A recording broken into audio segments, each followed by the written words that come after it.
All right, now to our first conversation. We see experts say Nigeria is poised to play a significant role in the global transition to a low-carbon economy.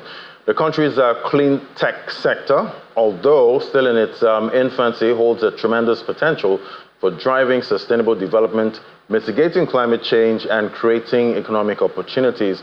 Well, let's explore the current state of clean tech in Nigeria and the challenges, opportunities facing the sector, and innovations and solutions that can help unlock its full potential. Joining us for this conversation, we have Mr. James Fabola Jr., the Chief Financial Officer at Energy. Join me right here in the studio. It's great to have you. Same here. I guess a good place to start is Happy International Men's Day. Happy International Men's Day. Wow, what a time to be a man. Absolutely. With a cost of living crisis, I guess this is where you show that man in you and that doggedness at this time. But I celebrate you for coming on the show today. But, you know, definitely looking at your sector, I remember a time when, you know, everyone could somehow, you could afford fuel. You know, it was about 100 and something naira per liter. And those times you'd hear, you know, people could run generators all night. Mm-hmm. And that has changed. Now, looking at the price of fuel, people are not really running generators overnight like before. There's more quiet. You know, some say it could be a blessing in disguise, you know, according to an article on Business Day. But has that created more demand for cleaner energy? You know, because I've seen the prices of installation, you know, for solar panels. For maybe a 2-bedroom, I've seen that range from maybe 2 to 3 million naira to install. That's if you're using everything when it comes to heating, you know, and cooling. Some would say that's really expensive. So talk to me about demand so far for clean energy. No, absolutely. For us, we saw the landscape change fundamentally over the last 18 months, right? With the removal of fuel subsidy, increase in Band A tariffs, and then diesel prices, which have been at sustained high levels, right? All of that strengthened the value proposition for solar. And for us now, we're at the point now where we can say for a fact that solar is cheaper than all these other traditional energy sources. But the big challenge, which has been one of the inhibitors to solar adoption, has been the upfront cost. So when you say solar is expensive, what you're saying is the entry point is still relatively high. Because over an extended period, say 5 to 10 years, the data shows that solar is cheaper. So at Energy Solar, what we're doing is targeted at reducing that upfront cost, which we're looking at incentives. We're partnering with our stakeholders. We're allowing people install solar in their houses and look at getting cost savings from day one. Without that, it will just continue to be a myth, and then solar will continue to be that concept that is not tangible to the common Nigerian. Because it's quite interesting. I remember a time when I think I was pitched at some time, you know, when the naira was still quite valuable, you know, depending on where you're looking at it from. It was about 400,000 naira, you know, to get a full installation, you know, solar. But and you said no at the time? Yes, sadly, I didn't take that. But looking at the prices now, it seems currency devaluation, that's weighing on that market for sure. Yeah, it is. But the caveat is, globally, we're seeing the prices of components fall. So, for example, over the last 18 months, battery prices have halved. Prices of solar panels have even become significantly cheaper, also inverters. Unfortunately, the naira is depreciating faster than the trend at which these prices are falling, right?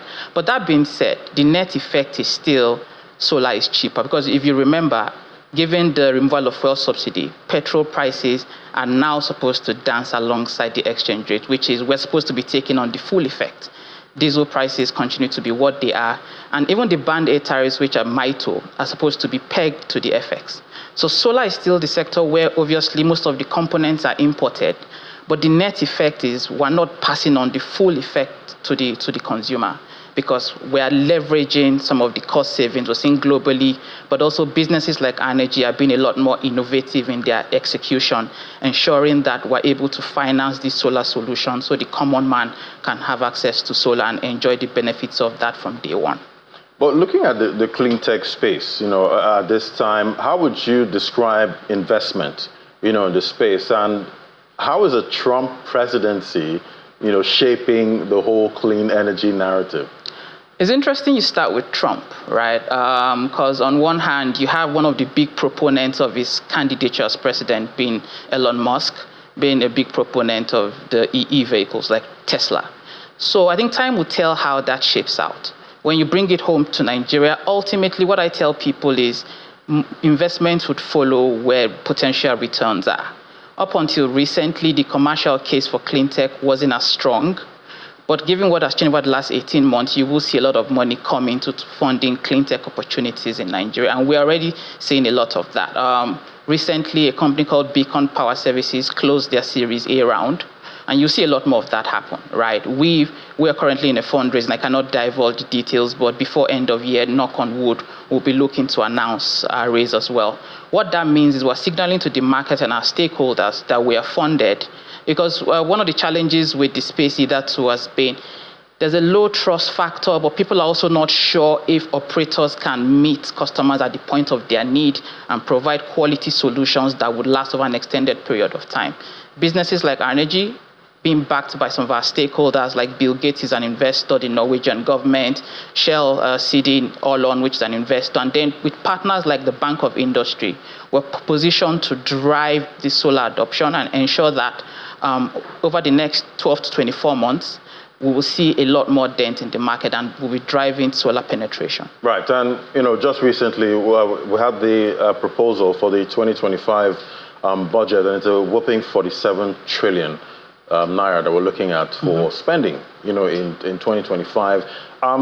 What kind of conversations are being had, in your industry to see if you get a share of that budgeting that's for clean tech? So speaking for energy and for some of the stakeholders I've engaged, we don't see it as trying to get a share.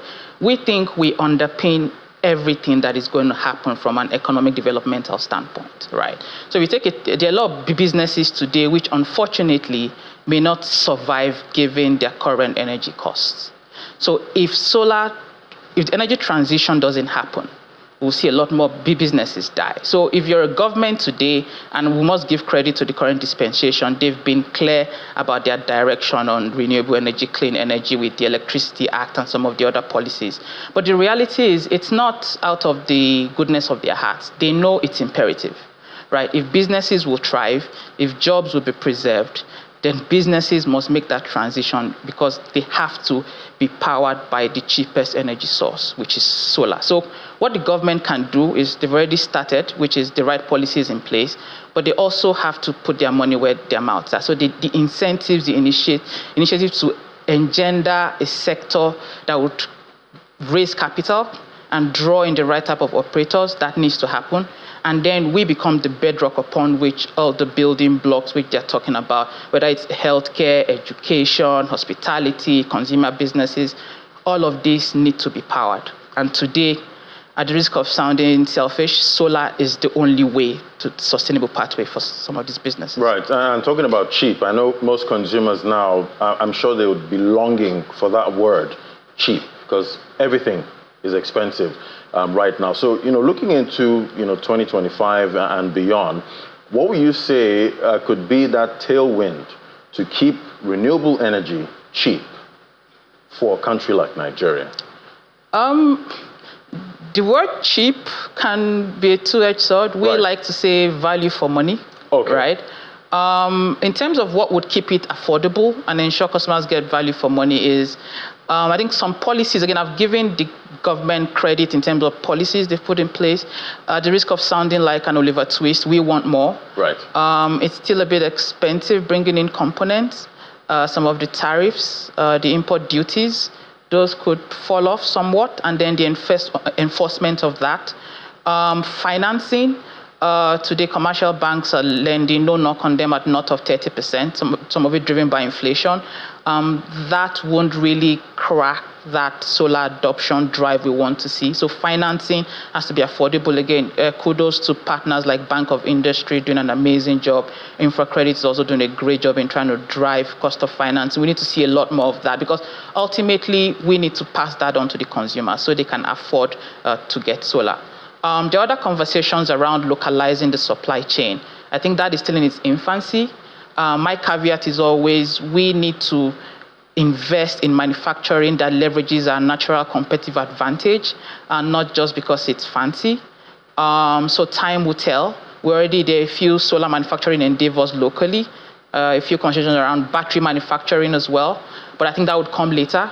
But in terms of immediate next steps, policies that support businesses like our energy, reducing the cost of importation, and then financing is a major biggie. That if that falls off, that would be great for everyone. Well, fantastic. And I'm looking forward to a time where businesses pass on goodies to the consumers and not higher prices all the time. But thank you so much. James Fabula Jr. is the Chief Financial Officer at Energy. It was great having your perspective today. Thank you very much. Pleasure.